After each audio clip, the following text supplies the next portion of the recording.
அனைவருக்கும் கணித வணக்கம். இப்போ பார்க்க போகிறது 8ஆம் வகுப்புக்குரிய கணக்கு பயிற்சி 4 1 5வது கணக்கு பார்க்க போகிறோம். ஏ என்பவர் தனியே ஒரு வேலையை 10 நாட்களிலும் பி ஆனவர் தனியே 15 நாட்களிலும் முடிப்பர். அவர்கள் இந்த வேலையை ரூபாய் 2 லட்சம் தொகைக்கு ஒப்புக்கொண்டனர் எனில் ஏ பெறும் தொகை எவ்வளவு?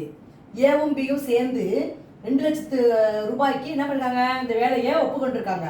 அப்போ ஏக்கு மட்டும் கிடைக்கிற தொகை எவ்வளோ அப்படிங்கிறதா இந்த கணக்கு, கேட்கப்பட்ட கணக்கு. இப்போ நம்ம முதல்ல என்ன பண்ண போகிறோம்? ஏயின் ஒரு நாள் வேலை எவ்வளோ? 10 நாட்கள், அதாவது 1/10ன்னு போட்டுக்கிறோம்.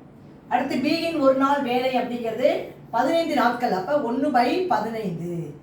அப்போ பெரும் தொகை எவ்வளோ? 2 லட்சம்.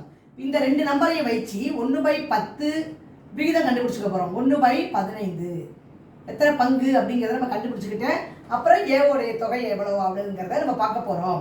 1/10 = 1/15. இதுக்கு சமான பின்னம் 10க்கும் 15க்கும் மீசிமா எடுத்தோம்னா என்ன வரும்னு பார்த்தீங்கன்னா 2 5 10, 3 5 15, திரும்பவும் 2 ஆள் 1 2 2 3, திரும்பவும் 3 ஆள் 1 1, அப்போ 2 10 3 30 வருது.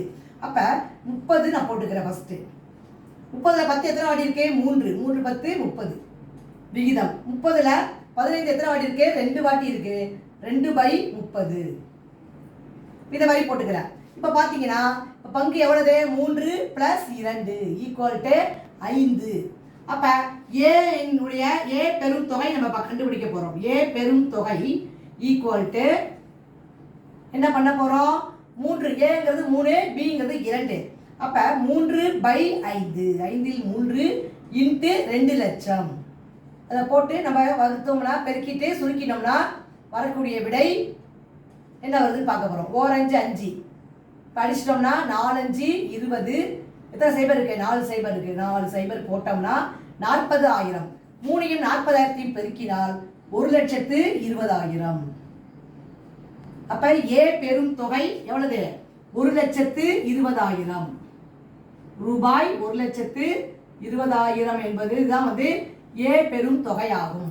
கொடுக்கப்பட்ட மொத்த தொகை எவ்வளோ? ஏவும் பியும் சேர்ந்து 2 லட்சம். ஏக்கு 1,20,000, அதாவது 3 பங்கு. அப்ப பிக்கு எவ்வளவு கிடைச்சிருக்கும்? 2 பங்கு 80,000 அவங்களுக்கு கிடைச்சிருக்கும்.